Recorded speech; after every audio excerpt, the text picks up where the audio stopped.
Peppa and the Apple Orchard Day. Welcome to Dear Little Hearts, where every story brings smiles, giggles, and kindness. Today, Peppa and her family go on a sweet adventure to the apple orchard. Let's join them and see what fun surprises await. It was a bright autumn morning, and Peppa woke up to the smell of pancakes. "Good morning, Peppa," said Mummy Pig. "We're going apple picking today." "Yay!" cheered Peppa. "I love apples." George clapped his hands. "Dinosaur likes apples too," he giggled. When they reached Grandpa Pig's apple orchard, the trees were full of shiny red and green apples. "Welcome, everyone," said Grandpa Pig, wearing his straw hat. "It's apple orchard day, time to pick, taste, and have fun." Peppa and George grabbed little baskets.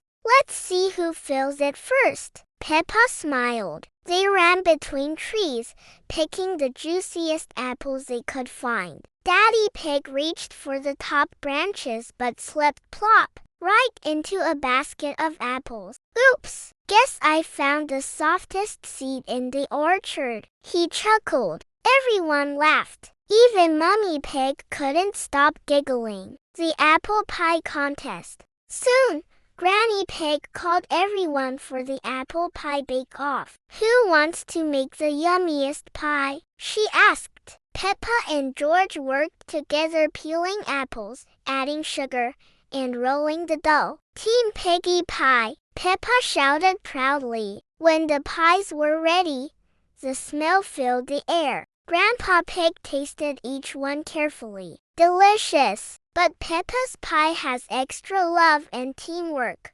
Everyone clapped. Hooray for Peppa and George! The orchard sunset. As the sun began to set, the orchard glowed golden. Peppa looked around, baskets full of apples, laughter everywhere, and happy faces. "This was the best orchard day ever," said Peppa. "And the sweetest too," added George, munching on an apple slice. They waved goodbye to Grandpa and Granny Pig as the stars twinkled in the evening sky. What a wonderful day at the apple orchard. Peppa learned that teamwork, love, and a little laughter make everything taste sweeter. Thank you for watching, dear little hearts. Don't forget to like, share, and subscribe for more cheerful adventures every week. Morals of the story. Family moments are the sweetest treasures in life.